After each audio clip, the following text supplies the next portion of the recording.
Sudarlun, hujan lebat yang disertai angin kencang melanda Aceh Barat, menyebabkan 4 tongkang batu bara dalam keadaan kosong milik rekanan PT Mifa Bersaudara terdampar di bibir pantai wilayah itu.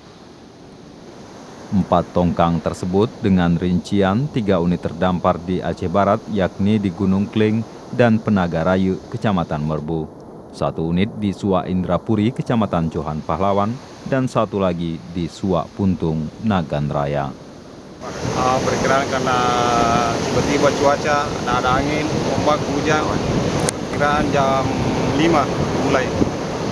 Pada saat itu tali kita sementara lagi bertambat di bui.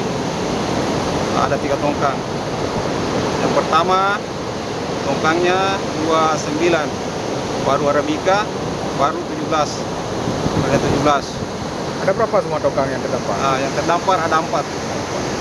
Ini kosong semua ya? Kosong semua, sementara tunggu informasi. Ini rencana gimana nih? Akan ditarik atau gimana?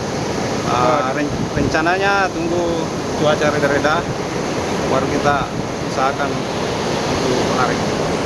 Ini kan laut lagi nggak bersahabat sama kita ya. Jelas waktu angin tadi malam, puncaknya tadi malam sampai dengan pagi itu udah membawa tongkang ada 4 unit ke darat dengan kecepatan angin yang cukup tinggi ya.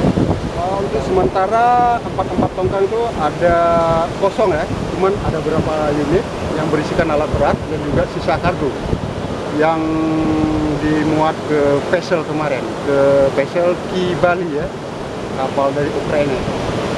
Ini tidak apa-apa ya. Tongkang tersebut sebelumnya labuh jangkar tidak jauh dari lokasi pelabuhan batubara milik PT Mifa Bersaudara. Namun tidak ada laporan korban jiwa dalam musibah terdamparnya tongkang tersebut. Dari Melabuh, Rizwan, Serambion TV.